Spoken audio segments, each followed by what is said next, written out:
Paramashivoham. Om Nityananda Paramashivoham. Om Nityananda Paramashivoham. Om Nityananda Paramashivoham. Om Nityananda Paramashivoham. Om Nityananda Paramashivoham. Om Nityananda Paramashivoham. Om Nityananda Paramashivoham. Om Nityananda Paramashivoham. Please relax. Hope all of you have manifested. Paramashivoham. We're all going to be understanding further about the signs of leadership consciousness. We all, in the previous session, we all understood about what exactly is leadership, right? How do we experience that leadership? And we learned about what is that state of leadership. Now we're going to be learning about one of the most important aspects of being a leader, which is collective integrity. Let us now listen to Swamiji's revelations on collective integrity.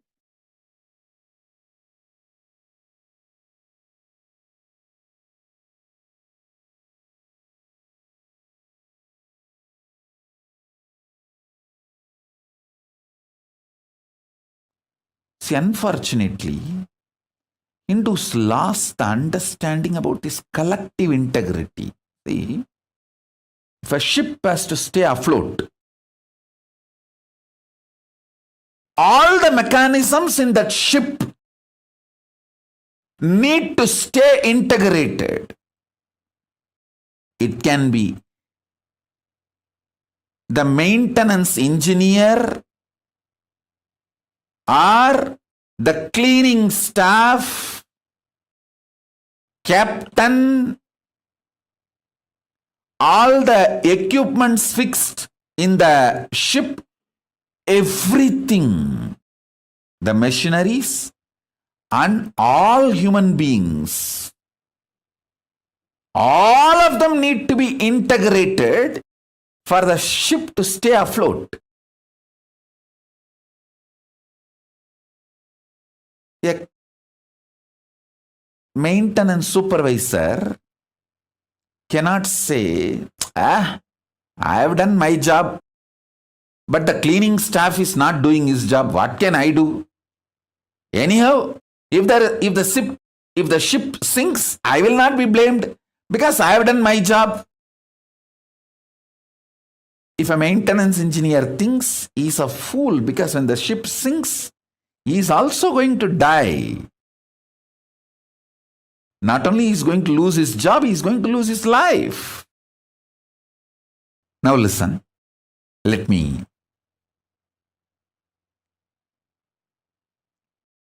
tell you. For the ship to stay afloat and reach the place where it need to reach,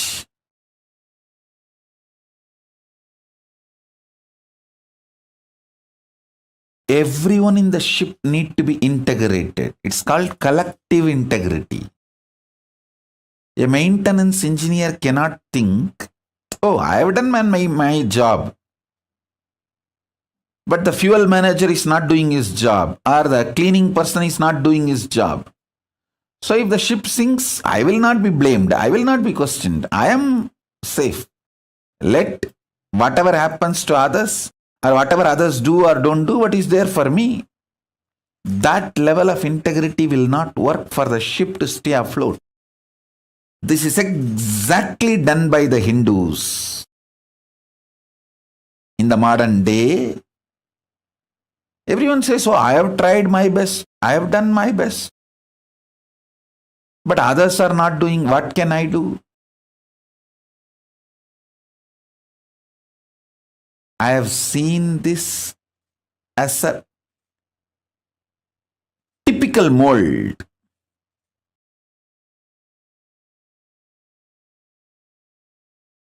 All my Sangha, the Kailasa, all over the world, listen, each one of you, even if you work with a small number of people, if you build collective integrity, you become a leader, you manifest Paramashiva, you become part of the Kailasa.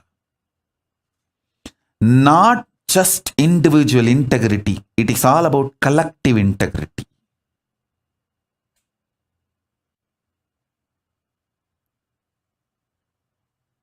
Work on it, work on it, work on it. First, make people understand collective integrity should be law of life. So whoever commits for that, take them as part of your team and then help guide work. See, people who don't even want to commit for this collective integrity, you can't do anything with them. Let them have their team then. You form your team with people who accept collective integrity as the common goal and who are ready to work for it, struggle for it, manifest it. Good or bad, ups or downs, we will all stay together and make collective integrity happen. Only people who commit for that form a teamily with them. This becomes your family and team, both teamily, and start manifesting collective integrity. You will be successful in individual level and team level and cosmic level, Kailasa level itself. Your heart, which is convinced about integrity,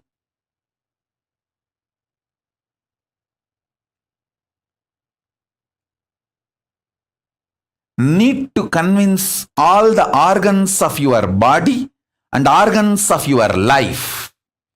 See, when I say organs of your body, you all understand. Heart, lungs, brain, intestine, all the organs. You all even feel, yes, I should convince all the organs of my body. True. But why should I convince the organs of my life? They should convince themselves.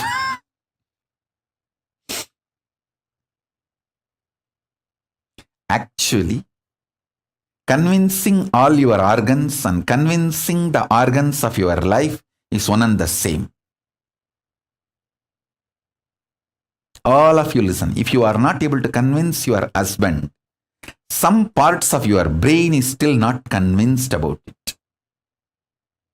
If you are not able to convince your wife, some parts of your emotions are still not convinced about it. So each organ actually holds the key for each relationship you have in your life.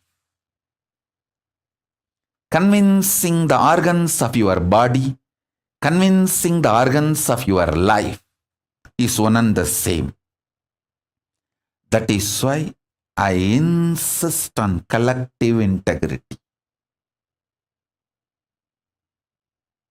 I insist on collective integrity.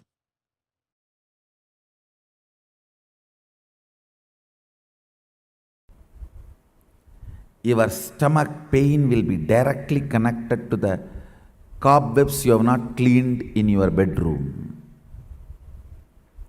Your ulcer is directly connected to the outside veranda, you have not cleaned your house. Don't think how can that and this be connected. Only if you have ulcer, stomach problems, your eyes will not even be aware of the dirt around you. If your eyes are not even aware of the dirt around you, something is boiling inside you. You are preoccupied. All preoccupation manifests ulcer, understand? All preoccupation. If you take haritaki powder, you will clean your house. This may all look very funny, very funny side effects. You think, oh, if I take haritaki powder, I will clean my restroom. That I understand. Why will I clean my veranda? Live, you will understand.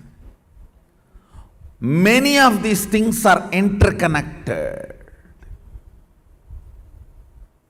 Many of these are interconnected. If you take haritaki powder and heal the ulcer inside, suddenly your words towards your mother-in-law will become soft and completion based. The relationship will develop. It's too funny. It is too funny. What affects what? Which one touches which one? It is too funny. Let me give you the precise solution. State is achieved by unclutching, completion, all the methodologies of putting you in Nirvikalpa Samadhi. As on now,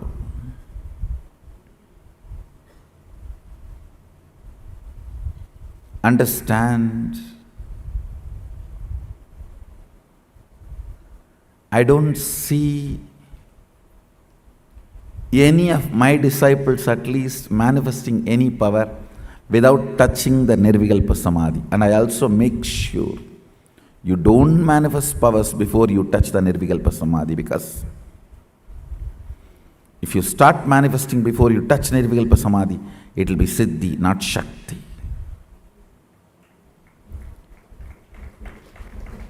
Nirvikalpa Samadhi is too important. Nirvikalpa Samadhi is too important.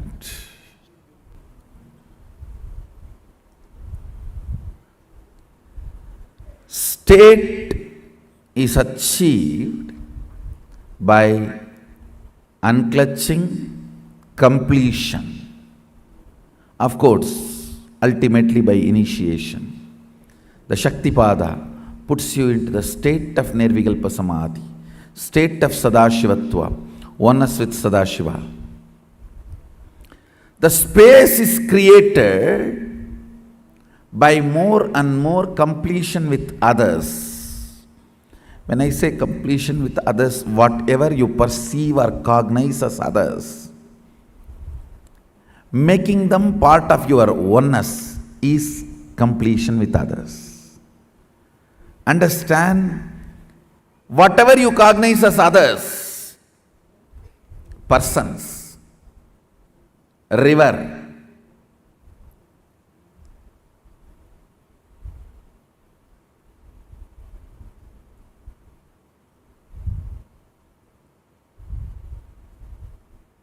hill, whatever you may cognize as others, imbibing them as part of you, getting them as part of you, making them feel as you, recovering your oneness with them is completion with others. Understand? I am defining completion with others. anything, anybody you cognize as others, bringing the original cognition back that they are one with you. Waking up to the oneness with them or at or it.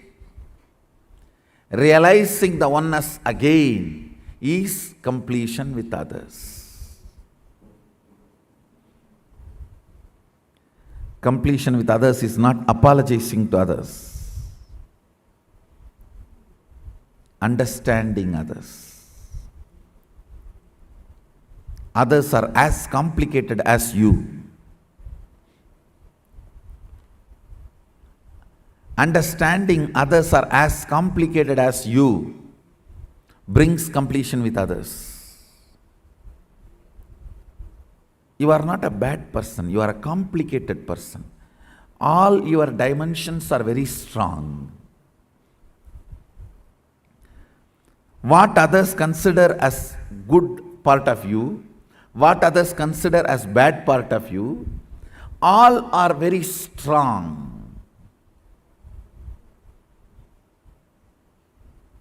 I tell you, just like you are complicated, everyone is complicated. Understanding everyone is complicated brings completion with others, and you start feeling oneness with them. You start feeling oneness with them.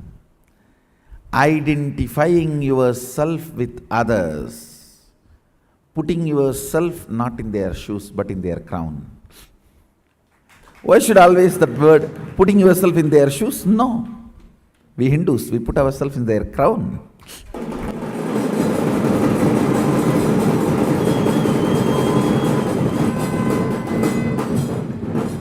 Understanding the complications and realizing the oneness is completion with others. Taking responsibility and enriching. Understand completion with others, taking responsibility for others and yourself, and enriching yourself and others. This is what is creating space. Put more and more energy in that. All your patterns, obsessive, compulsive, reactionary patterns, are not worthy.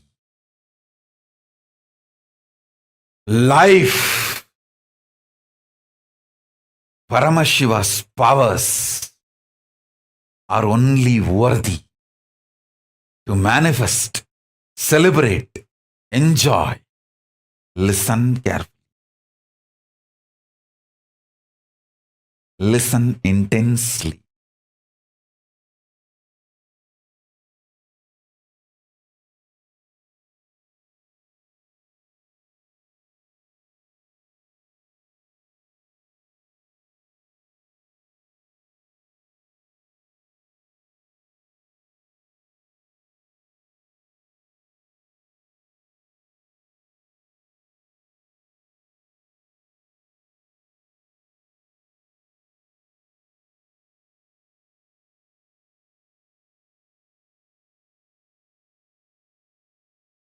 Unable to build collective integrity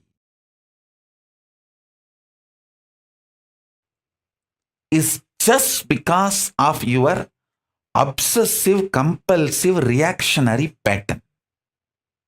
Understand? Whatever stops you building collective integrity is your obsessive, compulsive, reactionary pattern.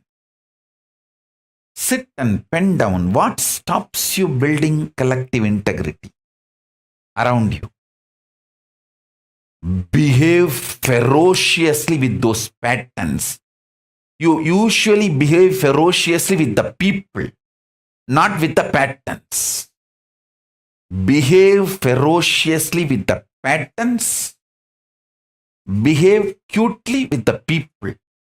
you do opposite. You behave ferociously with people and behave very cutely with your patterns.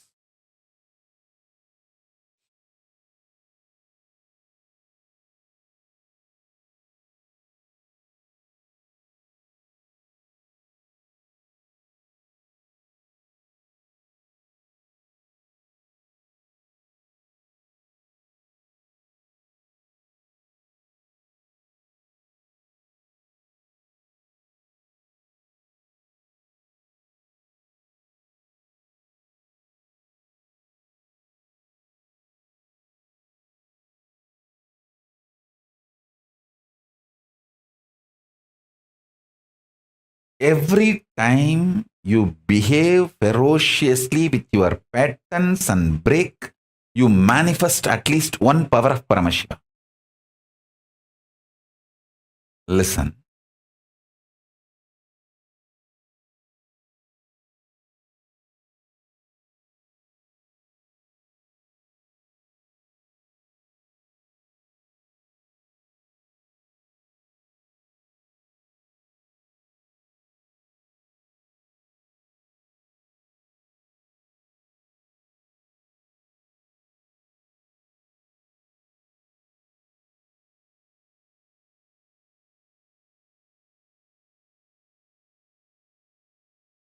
To behave ferociously with your pattern, you don't need anything other than feeling connection or trust on me, because the trust you have on me will naturally manifest as the courage to execute my words.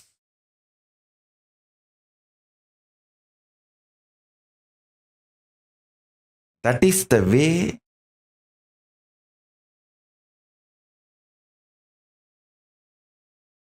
I manifested Paramashiva.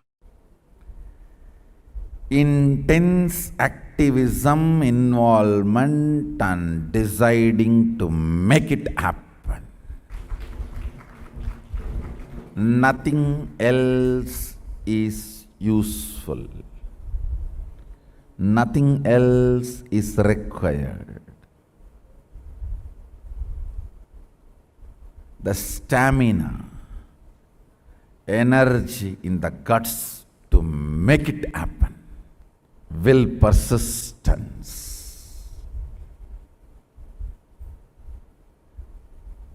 Do you know in how many places the oppositions I am facing? But I don't think even once, I don't feel cognized even once, nobody is supporting me.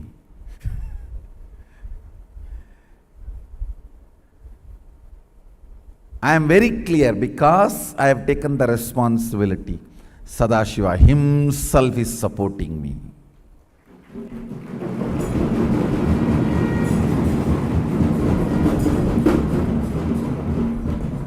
He himself is manifesting.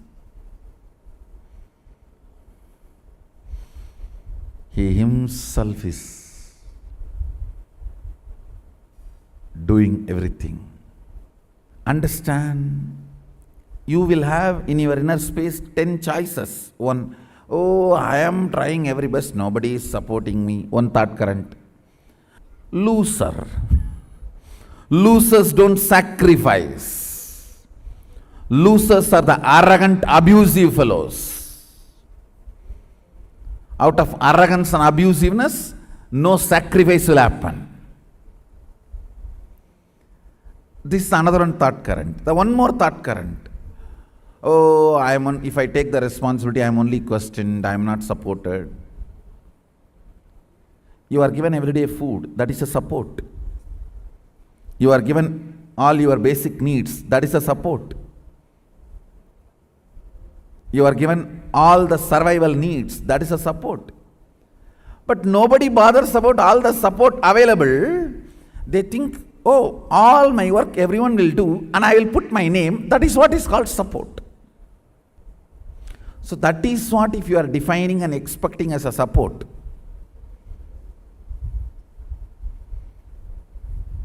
You will have Bodhaganas taking care of you.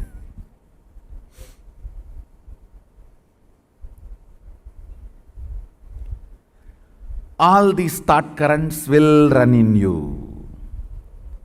It is you who need to decide to which thought current you are going to give life. To which thought current you are going to give life.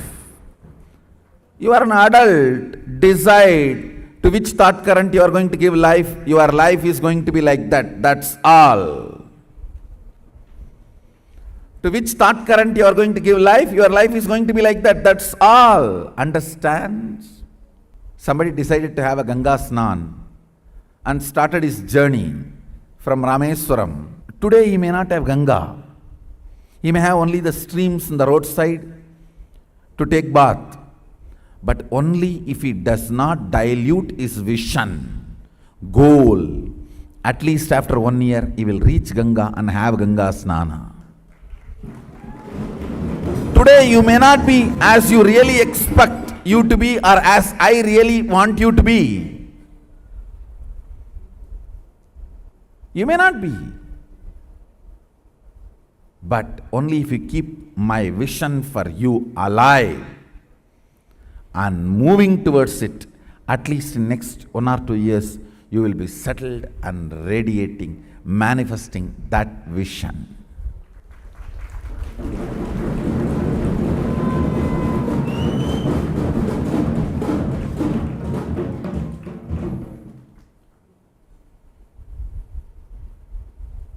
Understand?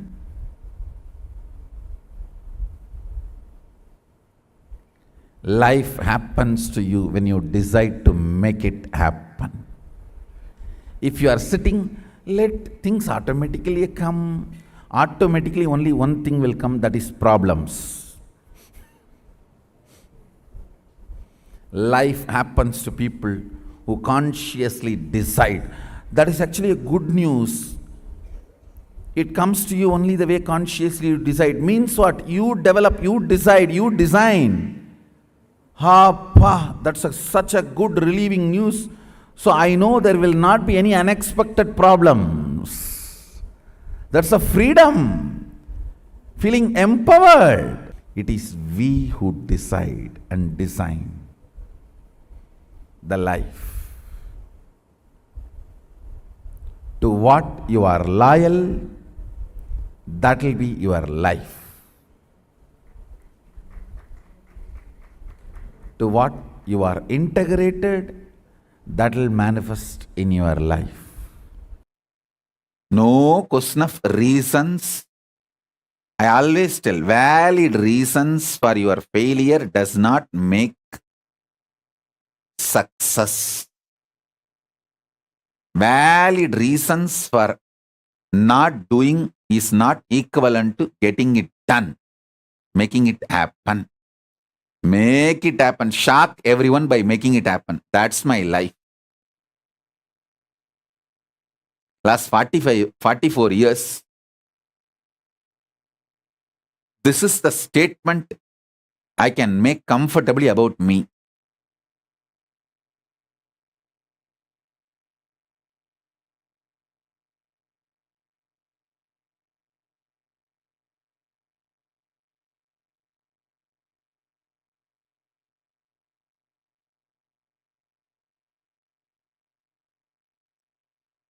Shock everyone, surprise everyone by making it happen. Surprise the people who love you. Shock the people who hate you. But both by making it happen.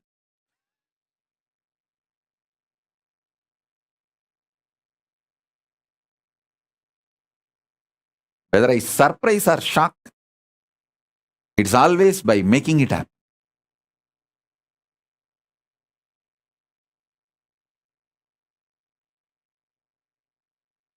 If I start 10 projects and only one is successful, I will start 10,000 so that at least 100 will be successful.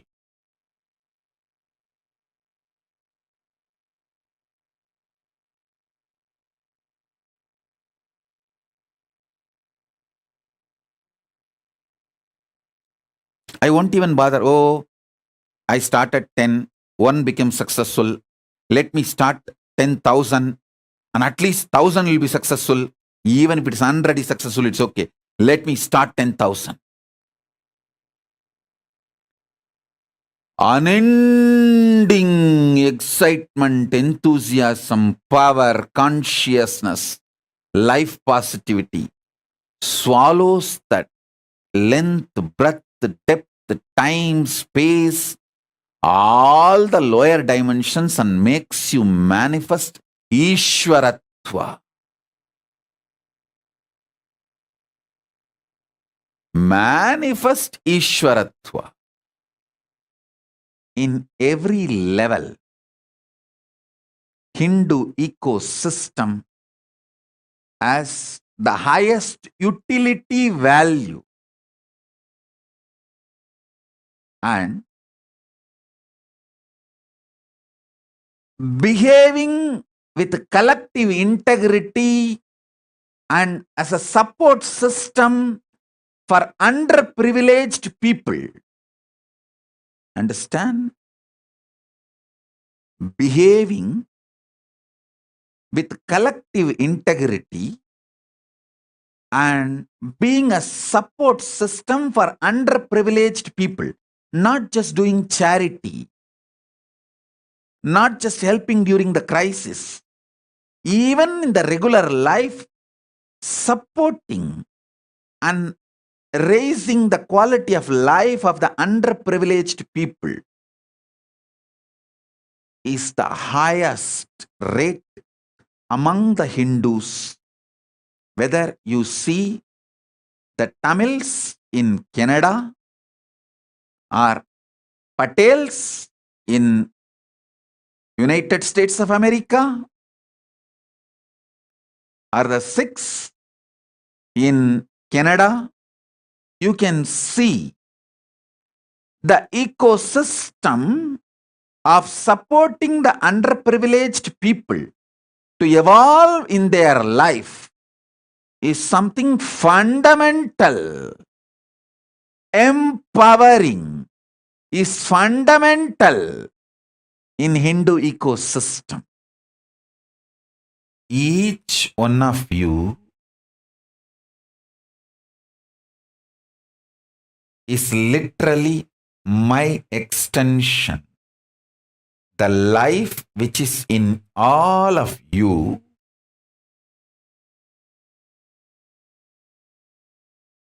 and the life which is inside me,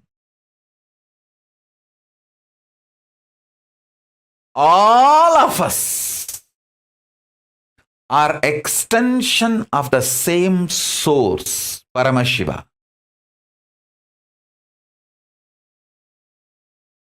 With the tremendous love from the oneness. It's like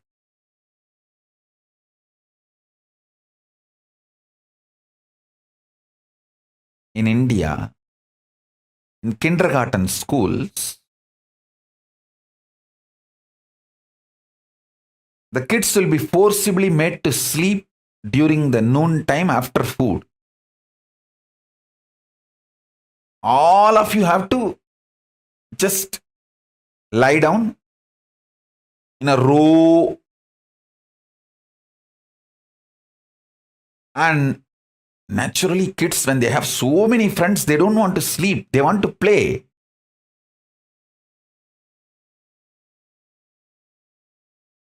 But kids have to rest.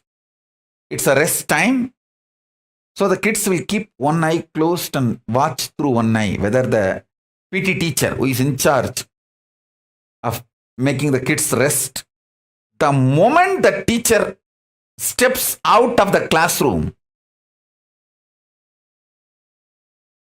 one kid will get up and wake all the other kids. And they will all have fun, jump, make the whole classroom upside down. Because they know the teacher will take at least half an hour to go and have her lunch and come back.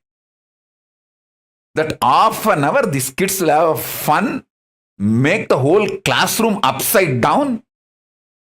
And the moment they know she is coming back, they will all be just back to their place, sleeping as if nothing happened. How? The kid, the moment he knows the teacher is out, he wakes up and he wakes all the kids to have fun with the same love. I am waking all of you up. Hey, come on, let's enjoy. Understand?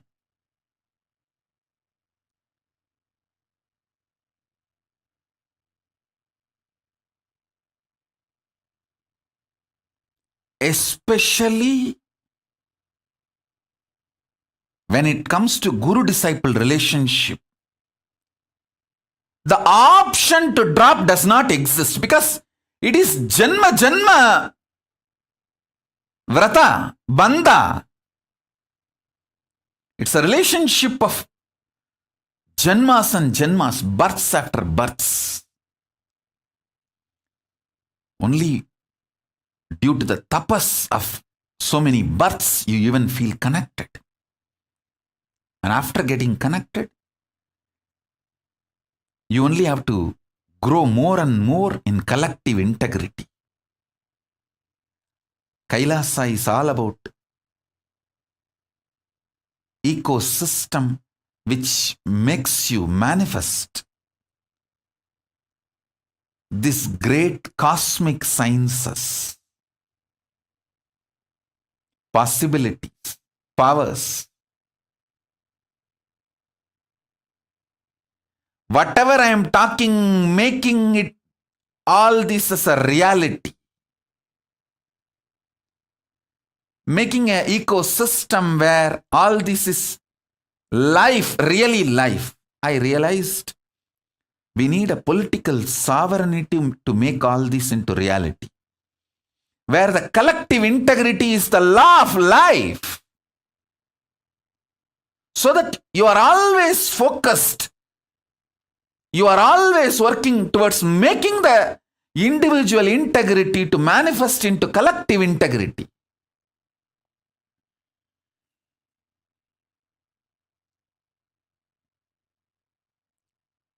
The cosmic law for an individual being is, let you be always focused, making your individual integrity to collective integrity. If you are always in the mood of breaking the collective integrity, you will lose even individual integrity. You should always be in the mood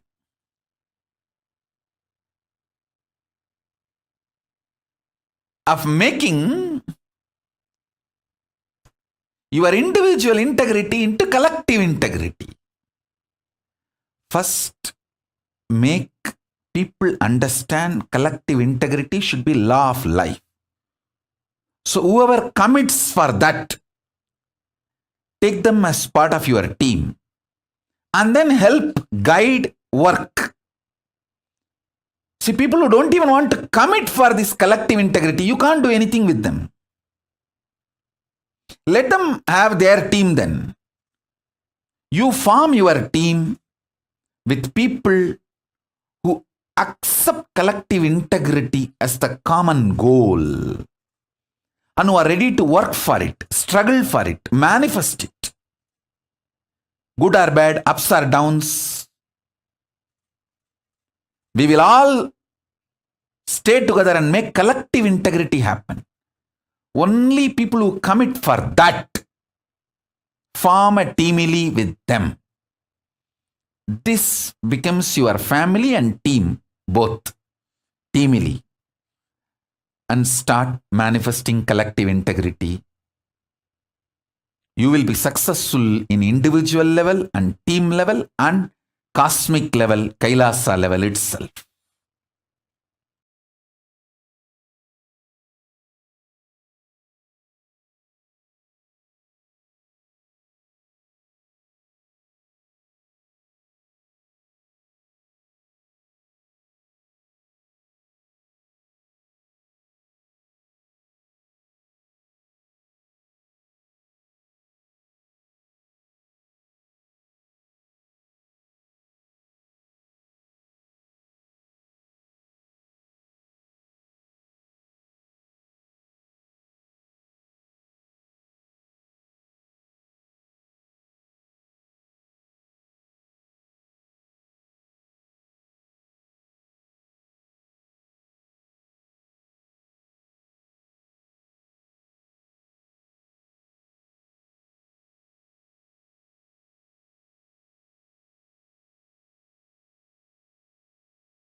all power manifestation should align to manifest what you want as reality. Understand? Whatever you want in your life, you should be able to manifest. That is what is the purpose of power manifestation. Please maintain highest integrity and actual goal is manifesting life. Understand, when you move the coconut, crack the coconut, that is not the actual goal. Just cracking the coconut and break, it will crack, that's all. When you move the coconut, crack the coconut, use that power to balance your blood pressure, balance your sugar level, to heal your intra-organs, internal organs, and reverse aging. These are all the real powers which you can manifest through this coconut moving. Understand, when you know your consciousness over the matter, then your internal organs are also matter. Have power over them and start healing them, reversing them. Reversing the diseases and reversing the aging. Reversing the tiredness and boredom. They all feel due to aging. That's the real achievement. Understand? All powers are to manifest what you want in your life as reality.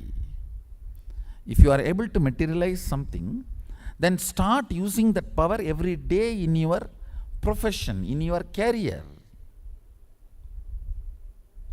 in your everyday life. Start moving things in your life. Otherwise, what is the use?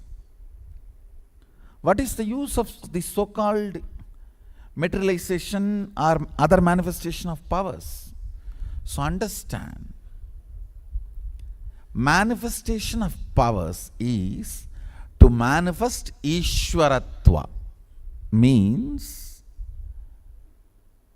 Ishwaratva means being Lord of your life. At least your life. Be Lord of your life. Manifest whatever you want. Go on, I tell you, when you start manifesting whatever you want very casually, with a lot of fun, without much effort, without feeling difficulty or anxiety, even once you feel, will it happen or not, over. You are no more Ishvara. Without even remembering like that once, moving things, moving life as flow is Ishwaratva. Understand? Ishwaratva is the smell of Sadashivatva. State, space, powers, manifestation. In this three level, Ishwaratva is smell of Sadashivatva. Ishwaratva is flavor of Sadashivatva. Whether it is third eye or remote scanning or body vision, any power manifestation, materialization or teleportation, anything, absolute integrity. Causeless joy and ecstasy manifests as powers and causes your reality. So, essence of today's satsang, use all power manifestations every moment. Ultimately, what is power manifestation? The strength of your oneness with me. That's all. The powerful declaration of your oneness with me. Use that every moment to manifest what you want in your life. Declare what you want in your life. Oneness with Swamiji. When the self-doubt comes, complete it. Again declare. It's a war between you and your self-doubt. Till the self-doubt become powerless, go on declaring. That is what I call manifesting.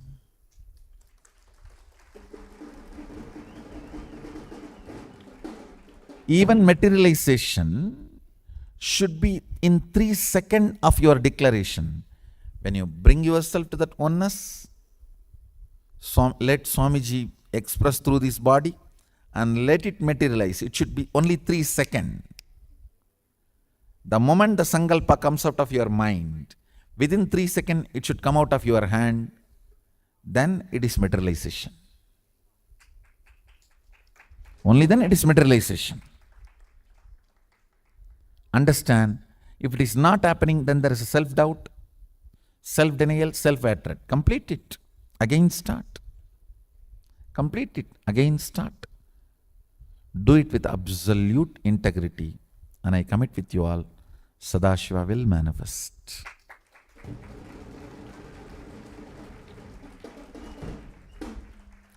You are all initiated by original brand.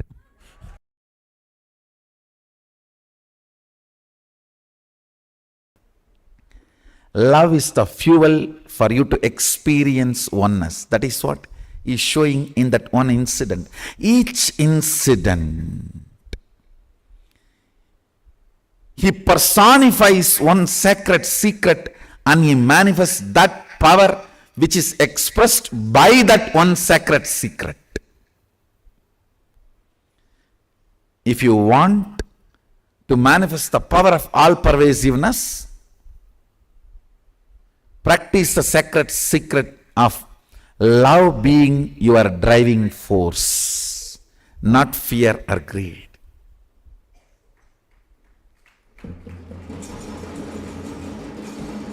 That will establish you in oneness and that will manifest the all-pervasiveness power. I am receiving messages.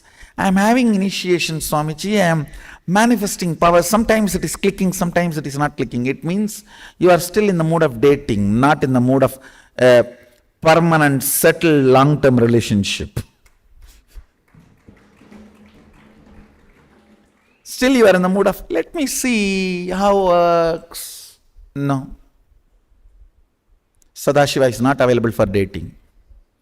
He is available only for a permanent, eternal relationship. This is the country of integrity and stability.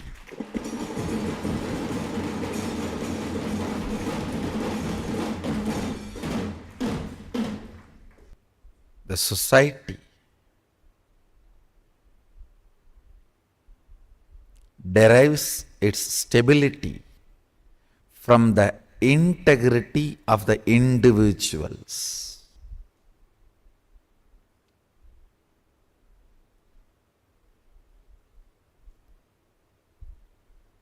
Understand? Bring responsibility in your enriching and causing. You will see the intensity in your power manifestation.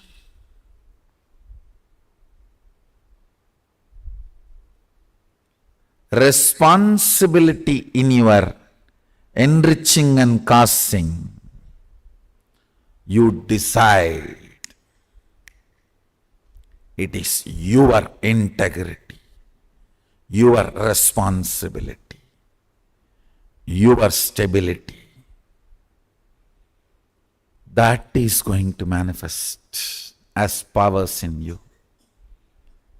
Understand, the sacred secret you need to practice is integrity to responsibility of enriching and causing. If you feel you want to manifest this power more strongly, become a committed causer. So develop a responsible, enriching and causing thought current intensely. you will intensely manifest all these great powers of length, body scanning, and healing.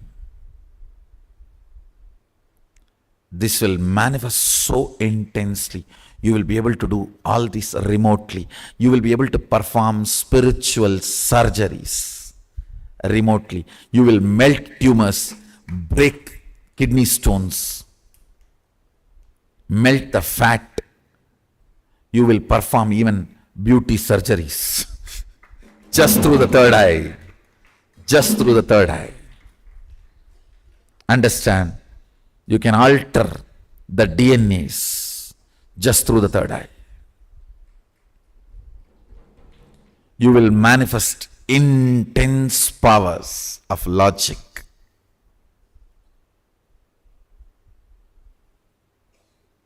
Body scanning and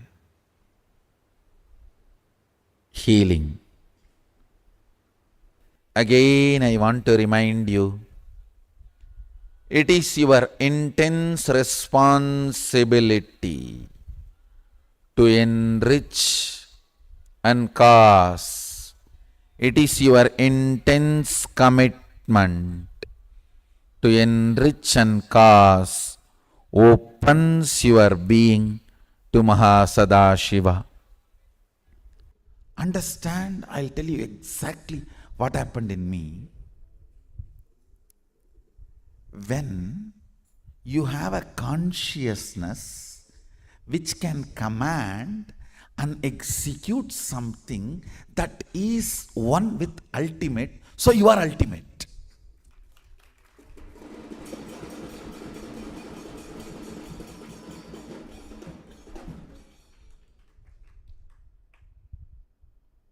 I know now with this theory there will be 100 questions, doubts you may have. All that we can digest, grind, burn next.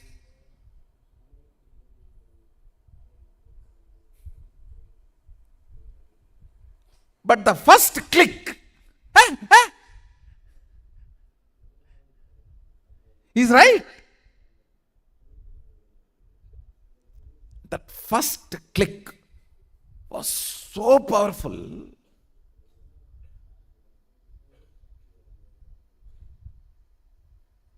The words uttered were only two words. Swami. Then he showed through the gestures. Are you able to move the right hand? So I responded in the same way, gestures, not words. Yes, I can move. What is there?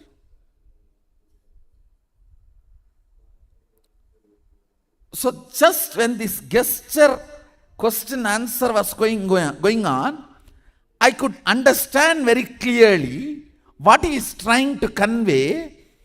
If you have a consciousness which can command and make the matter, body is matter, make the matter obey, listen, you are carrying, which is ultimate. You are the consciousness which is ultimate. Onnada. Like something hit on my forehead.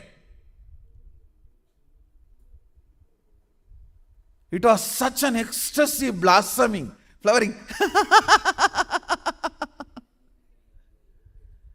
I started laughing and he started laughing. At least next 10 minutes. It's like I felt, oh God, took Kadka Pudi and cleaned up the whole constipation. And all the incompletion went away. Became complete. If you had constipation for 1 week and had Kadka Pudi and cleansed, came and lie down on the bed, how you feel? Exactly. Oh God. Yes.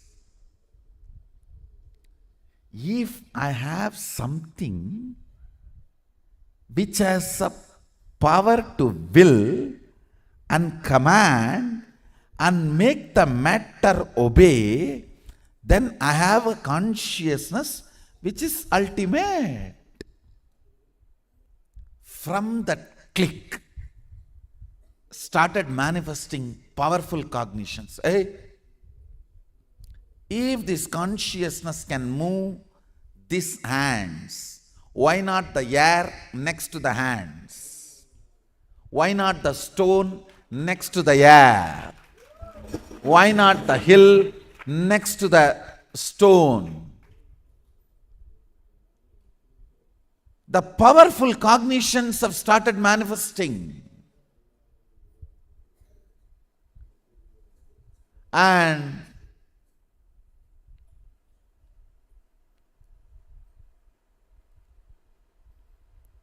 the powerful cognitions have brought understanding, knowledge, powers, all rooted, centered on this one click. Listen. I can only reenact. I cannot tell what happened. I can only reenact. He showed the gesture like a, are you able to move your hands? That's exactly. In my inner space, I can immediately understand the gesture and respond. Why not? See?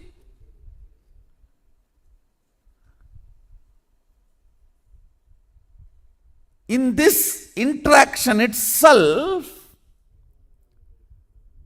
my mind is searching what is he trying to teach through this interaction.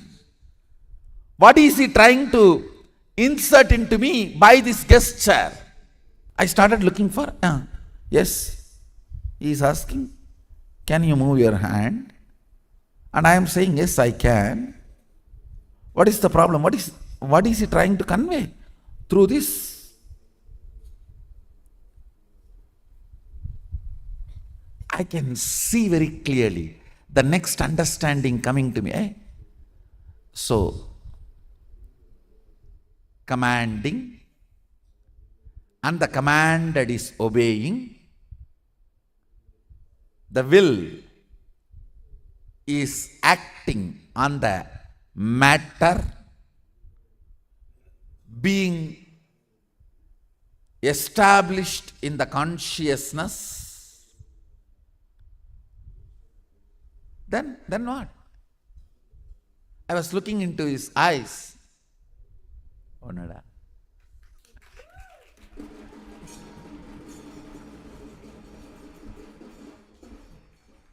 I can still remember that casual, sweet, most simple way of giving initiation into the most complicated truth, Advaita. Oh, nada.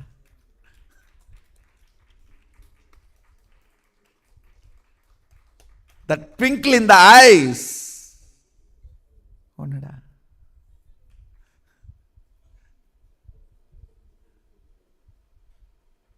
Means, he said in Tamil, it's one. It is same.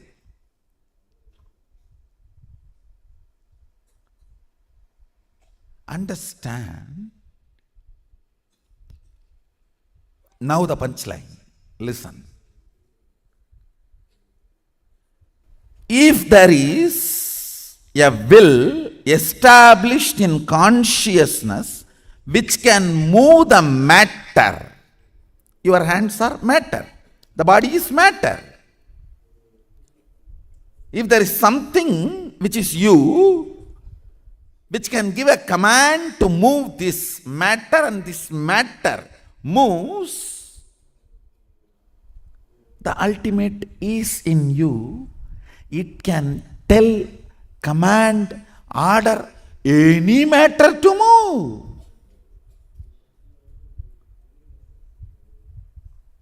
understand, the moment you decide, it can command any matter to move. Manifesting Shaktis starts.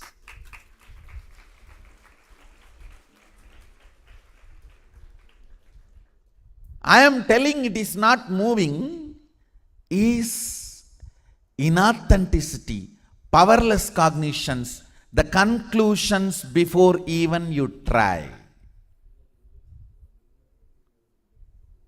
Have you told this board to move and it did not move?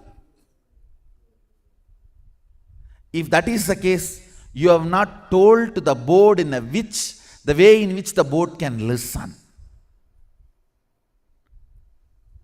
So change the method of telling till the board listens, not doubt the technology of Advaita, which is the source.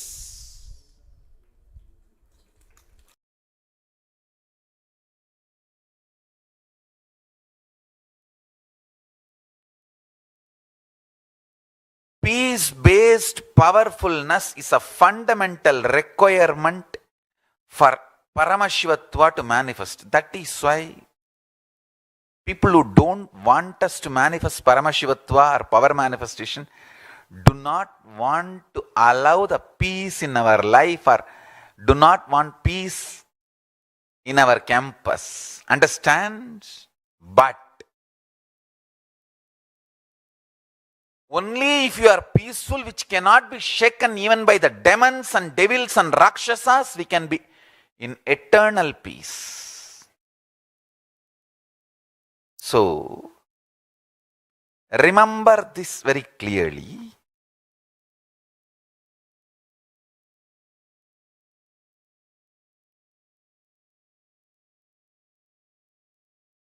Peace alters the very DNA structure, genetic structure, the core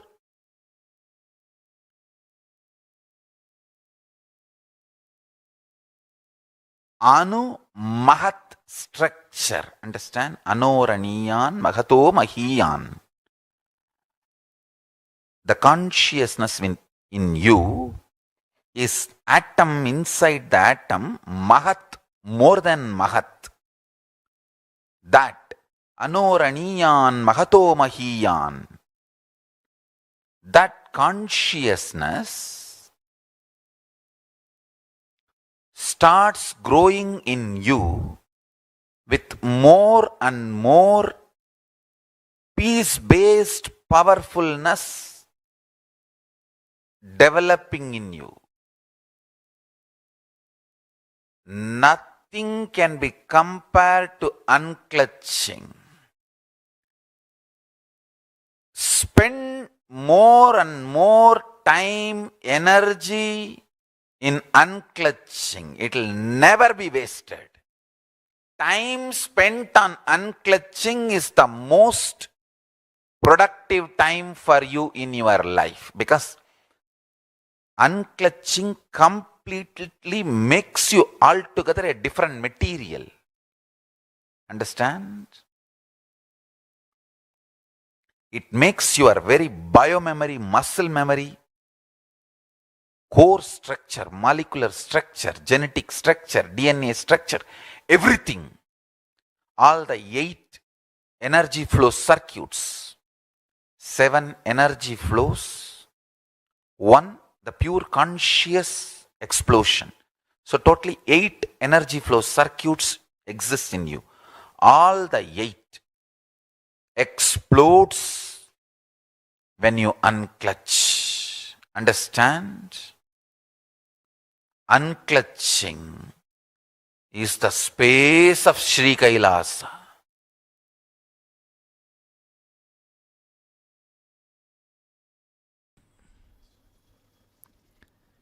Every day religiously play with powers. Playing with powers means what? Playing with your oneness. playing with your ability to be grounded in oneness with Mahadeva, Sadashiva. Understand, powers sometime may not manifest, but you playing with Mahadeva always does right thing for you.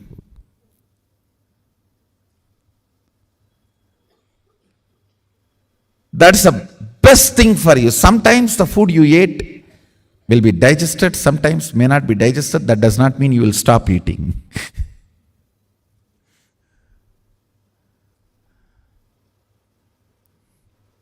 Even if the food what you took is not digested, you have to take some other food which will make that digested and clean the stomach.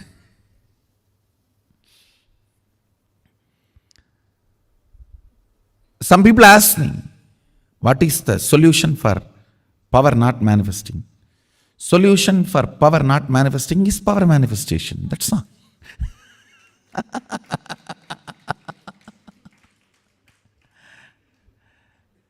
Just little more oneness and little more will persistence. That's it.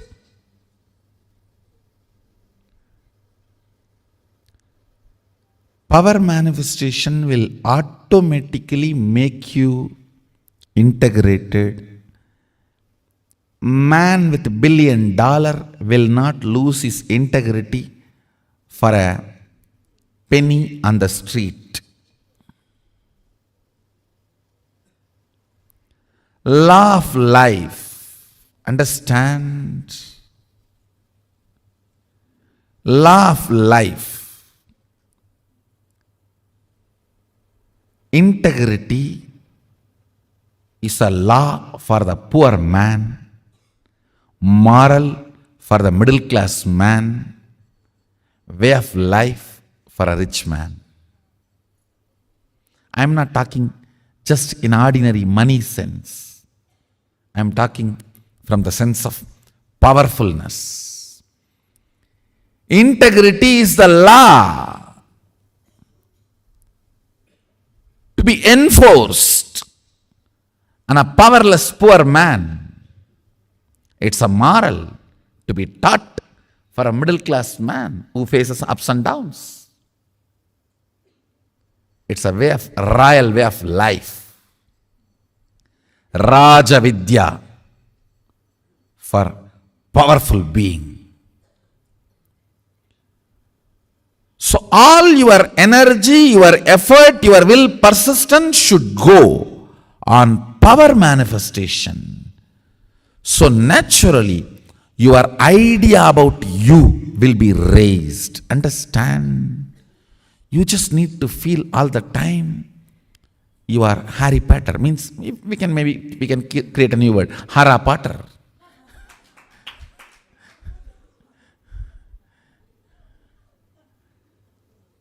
You just should know.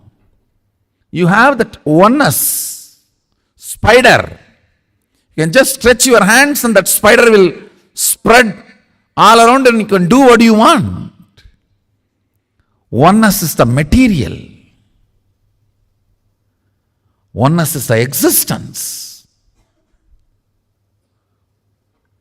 Oneness makes you feel royal. That's the right word. Highlighter. Constantly manifesting more and more of oneness, more and more of power manifestation, more and more of strength, more and more of powerfulness. Integrity follows powerfulness. I tell you honestly, power manifestation and powerful cognition manifestation makes you integrated. Integrity never makes you manifest powers. That's the truth. Don't expect by practicing integrity you will manifest powers. That, I don't know how many janmas it will take. And you will always pick up guilt as a buffer whenever you miss integrity. not ferociousness. See, if you miss integrity, for example, you miss morning yoga or morning puja, you pick up guilt, not ferociousness as a first response. If you pick up ferociousness as first response, then you manifest powerful cognitions and power. Go on manifesting powers that will actually make you healthy, wealthy. For example, if you are moving a matter, don't think just you are only moving a matter. You will be cleaning your liver and kidney and heart during those moments. If you even medically test, your internal organs will be at their best performance. When you move a matter, time stops working on you and the anti-aging happens to you. A reversal of all the physical damage done to your body by time happens. If you just move a matter through power manifestation, your yoga will become amazing. Your digestion will become amazing. And your wealth manifestation will become amazing. Because you need to understand all power manifests from the space of Mahadeva, Sadashiva. It's not that for each power you have a separate mantra and you use that mantra, only that power manifests. No. You use tantra, not mantra, which is same for all power manifestation. Go on be power manifesting. Go on be reaching out to others. Go on be causing. I tell you.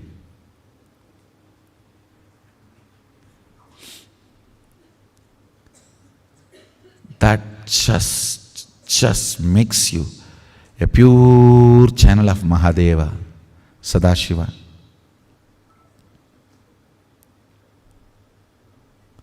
That makes you a pure channel of Sadashiva. Every day at least 1 hour play with power manifestation, minimum. Whole day going on playing is the best way. Even if you go and sit in the beach or lake, play with the water. Just instruct and water will listen to whatever you say.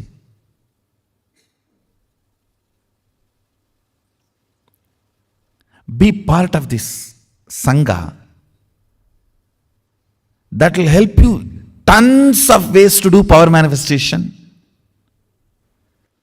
Let your life be built, grounded on power manifestation.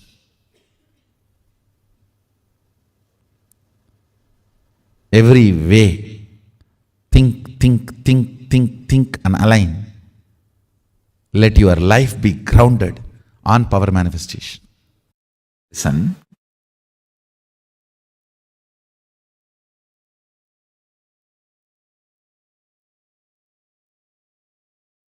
Power manifestation is too simple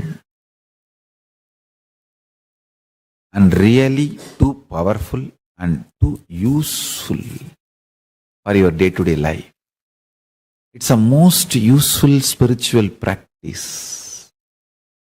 It is intense prayer, intense Advaitic oneness, intense yogic samyama, and intense Shaktipada and Shaktinipada. All put together I have given as one method, power manifestation. Just 3 things. Listen, Paramashiva is inside you, cognize it. And he is endless resource. And he is waiting to manifest for you. And you just need to connect with him, declare your integrity to him, and make Satya Sankalpa. That's it. That's it.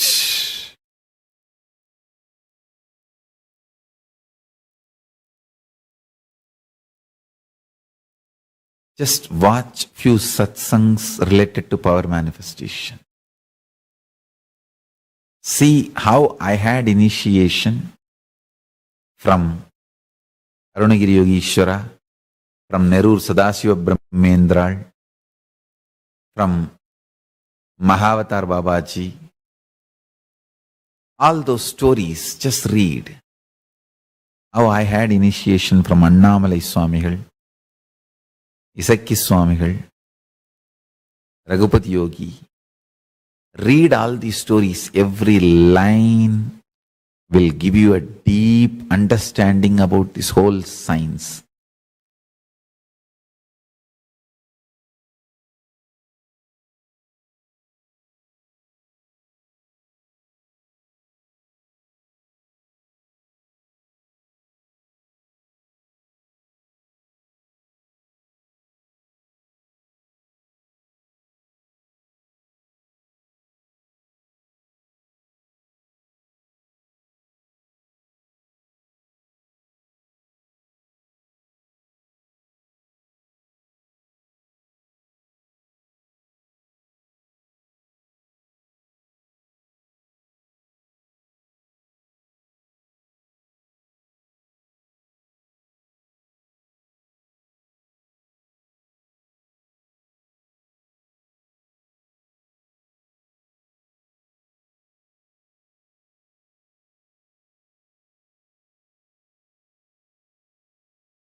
Tripurantaka.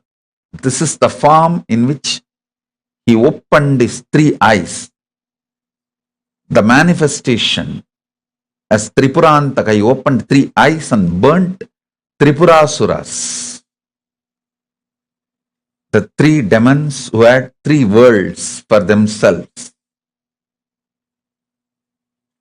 He burnt all of them just through opening the third eye. So, this manifestation is Tripurantaka Murti. If you want to destroy negativity, invoke him. Invoke Tripurantaka Murti, he will destroy it. The story has a beautiful meaning. I have seen many times. People come to me, Swamiji, I have this problem, I have that problem. Please help me. If I try to help, suddenly they will have their ego. What kind of help we can give?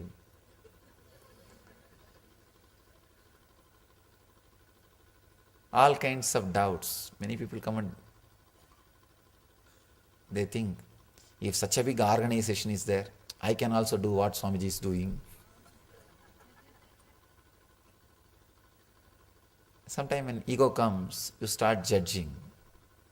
Shiva says, no, for my mission, no organization is needed. He just opens the third eye and Tripurasuras are burnt. There's a beautiful, subtle truth. One more truth in this story. You can understand the story from this angle also. The three Rakshasas, three demons are nothing but our own inner engrams. The fear, greed and worry. The fear, greed and worry. These are the three Rakshasas. And the chariot is all kinds of techniques, rituals, techniques, all those things. Opening the third eye is unclutching this moment, bringing your intense awareness to this moment. If you can bring your awareness to this moment, unclutch, you don't need chariot to burn the Rakshasas. You don't need these chariots to burn all the three Rakshasas. Bring your awareness to this moment and unclutch. You will open your third eye. The inner awakening will happen. The Utsava has a great meaning when Tripurasuras, three Rakshasas, it's a Anava Kanma Maya, the three negativities, the ego, karmas and illusion. These three Mayas, Tripurasuras they are called. When they are torturing all the devatas, good engrams and the good qualities which you have. See, the human body is a big war field where these few things are constantly playing. Suddenly one day morning you will feel so fresh and such a strong feeling connection, love with the master.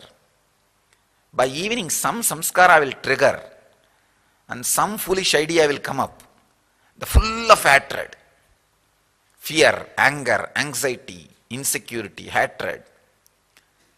This love-hate relationship goes on and on and on like a churning.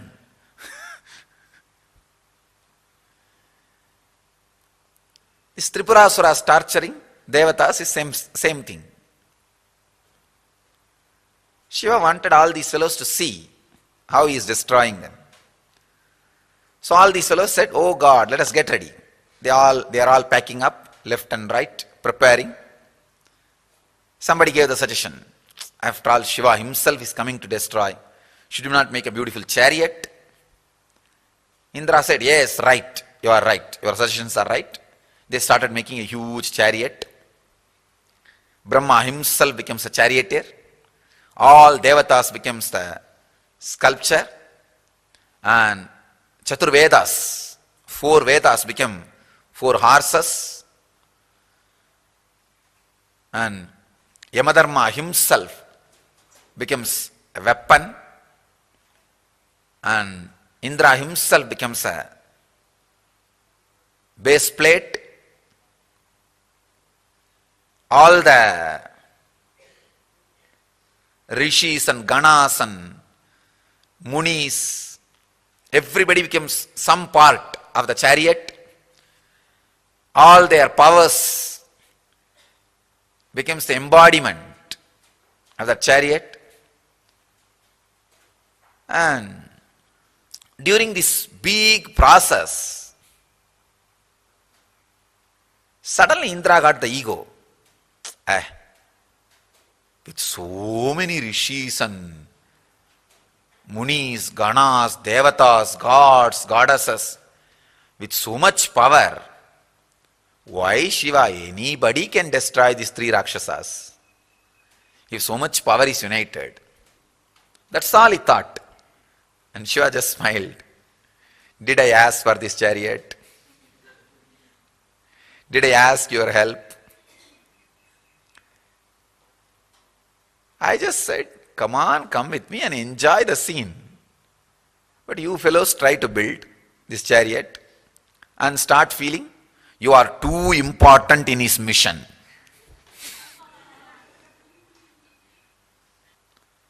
Sometimes the Indras feel that.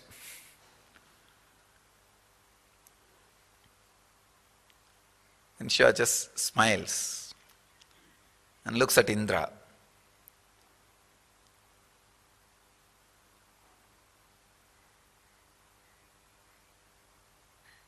Indra understood what he is thinking, but he is so arrogant. You see, when you do something with a lot of difficulty, with a lot of thinking, you are doing hard work, not really doing hard work, thinking you are doing hard work, you can't get out of the ego.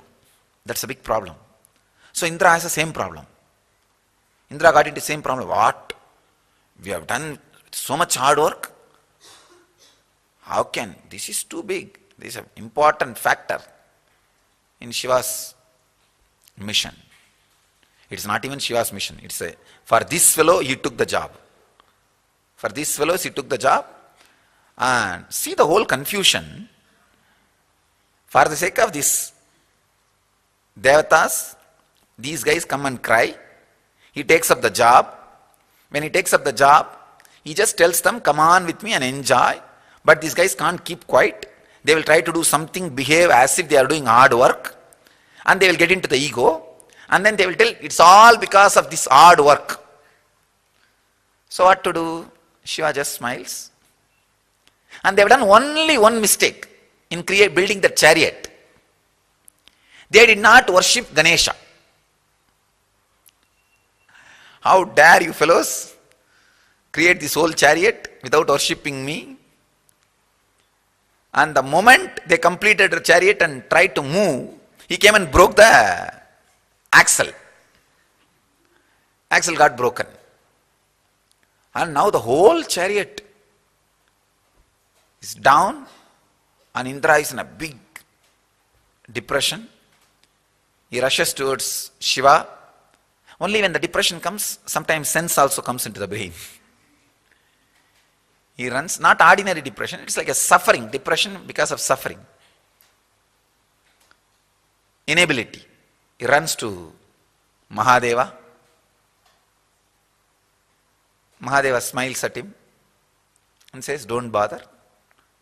Your chariot is not required. Without that, the job will be done. Just wherever he is sitting, from there he just opens his third eye. And all the Tripurasuras are completely burnt away. They are burnt. Indra was shocked. Oh God, how much of energy, effort we put and created this whole chariot, and thought only because of this chariot you will be able to destroy the demon. Not only you don't need chariot, you don't even need to move. You destroyed these Tripurasuras. Now what to do? We already built this chariot. Please accept this as our humble offering. Shiva said, now you have sense. Now you have sense. Understand? It is not required for the mission which I took up for you guys. Maybe as your love and gratitude, now it can be enjoyed as pleasure. Shiva says, go and worship Ganesha first. They go and worship Ganesha first. Then Ganesha fixes the axle back. Then Shiva goes on a jolly ride. A playful ride on the chariot. Goes around all the Tribhuvanas, Saptalokas, blessing the people. That is the Rathotsava, chariot Utsava.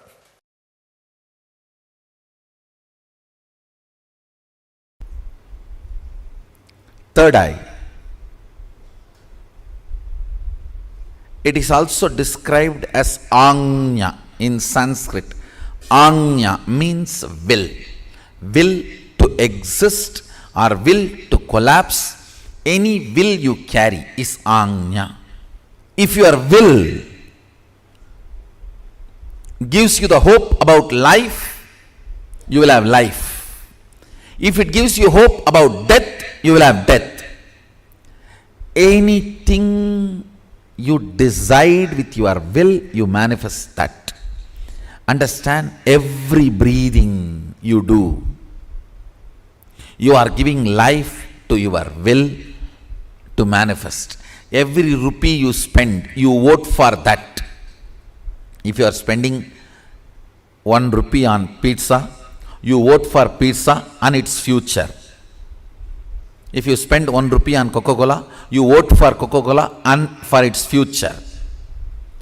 On anything you spend money, you vote for it. On any idea you breathe, you make that into reality. Your will, what it carries, hope or hopelessness, right or wrong, good or bad. Listen carefully. Right or wrong, good or bad, hope or hopelessness. Whatever you carry in your anya, in your will, you are breathing life into it continuously. You are giving life to it. That is why I am saying your anya is the most sacred spot in your life. Your anya is the most sacred space in your life. What you cherish in your anya matters. What you cherish in your will matters. So integrity is like a third eye. From Sadashiva's third eye, he manifested the whole universe. And just through the same third eye, he destroyed, burnt Manmata and Tripurasuras. Same third eye, mother for the whole universe, killed Manmata and Tripurasura. When you are integrated to your thought current, some of them become reality, means whole universe manifests, the universe you need. Some of them get burnt, means fantasy, which is not required. Non-required thought currents will automatically be burnt. Required thought currents will automatically become reality. Understand? Listen to this very carefully. When Tripurasuras, 3 big demons, have started abusing, torturing Shiva Bhaktas and started doing all the negative things, they go and report to Paramashiva. Devatas go and report to Paramashiva that these 3 people are doing like this. How and when they will get destroyed and people will be liberated from all the negative things they are doing. Paramashiva says, as long as they have Shiva Bhakti, they cannot be destroyed.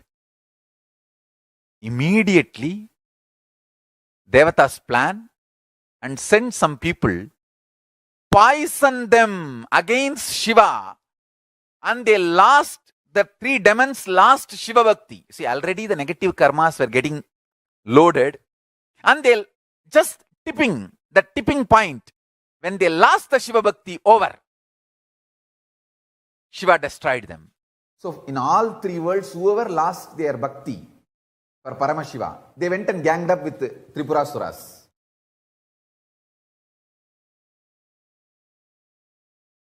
And then the Tripurasuras and their whole gang destroyed themselves by their own arrogance and their own ego and their own abuse. They destroyed themselves. Their own negative karma, they destroyed themselves. Worst torture can happen to a man is not being endowed with bhakti. Not being endowed with the bhakti is the worst hell a human being can suffer. I tell you.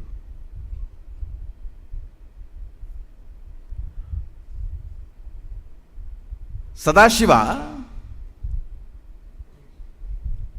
hears about this Tripurasuras. Tripurasuras were a great devotee of Sadashiva. All three of them were sons of Tarakasura. Even when Tarakasura went against Sadashiva, these three said, no, we are Shiva devotees and we are not going to move away from Shiva. Such staunch fellows. But unfortunately, they had one uncle. This uncle fellow goes and corrupts them and awakens the Rakshasa DNA in them and says, hey, you guys are demons, come on, let's enjoy. Come on, this is our lifestyle, this is our standard. Tan-ta-dang.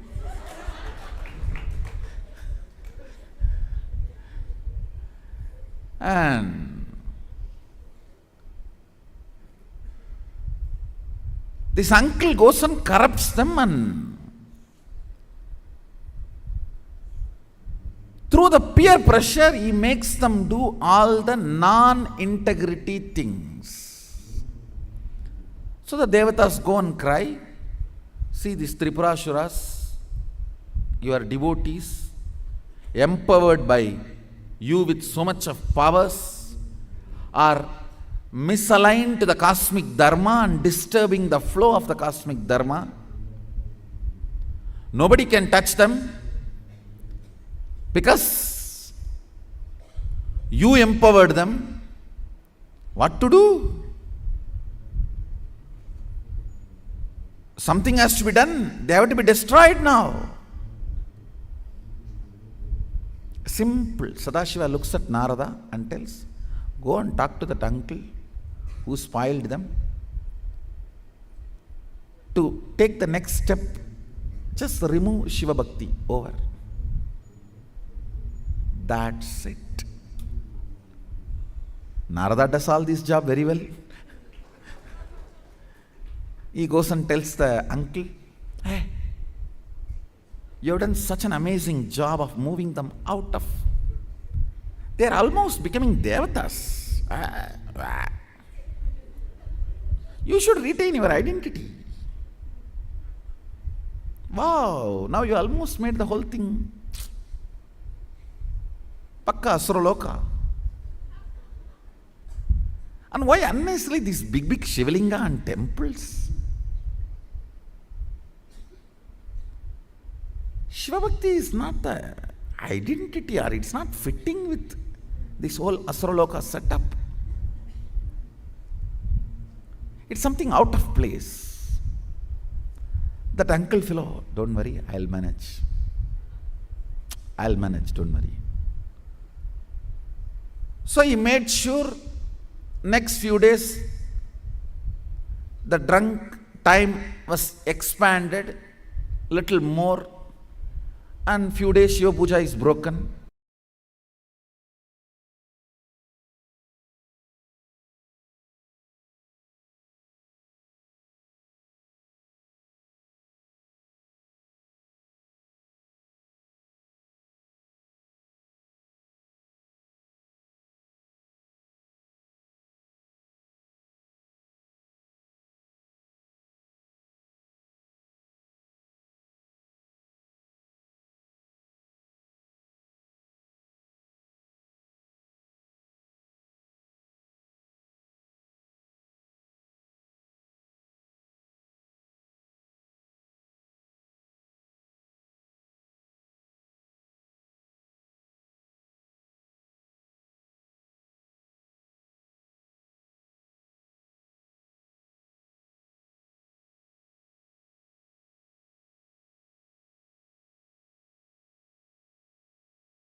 them.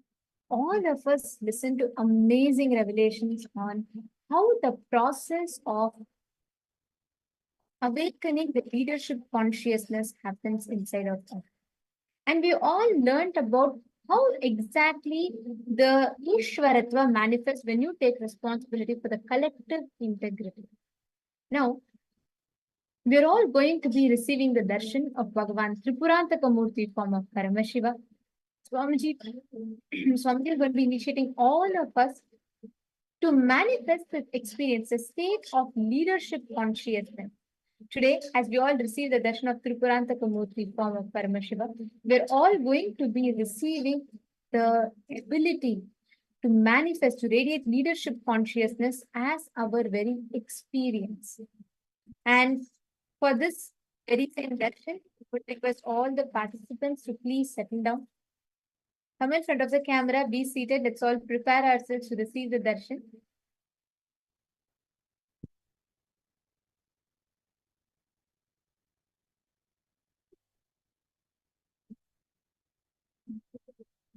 Now, we're going to be chanting the Dhyana Shloka of Bhagavan Tripurantaka Murti. And I request all of you to please close your eyes. Meditate on the form of Paramashiva as Bhagavan Tripurantaka. चतुर्भुजं त्रिनेत्रं च मृगं परशुधारिणं धनुर्बाणसमायुक्तं उमया सहितं तथा सर्वाभरणसंयुक्तं दिव्याभरणसमान्वितं पत्रं दधं वामकर्णे दक्षिणे कुण्डलान्वितम् उपवीतसमायुक्तं समभङ्गयुतं शिवं जटामकुटसंयुक्तं विलसद्विद्रुमाङ्गकम् एवं त्रिपुरसंहारं रूपं प्रोक्तं महात्मभिः. Let us all get ready to receive the darshan of Bhagavan Tripurantaka Murti. Intensely connect with the Swamiji. Prepare yourself to receive the darshan. Bring yourself to the deep meditative space of gratitude.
Paramashivoham Om Nityananda Paramashivoham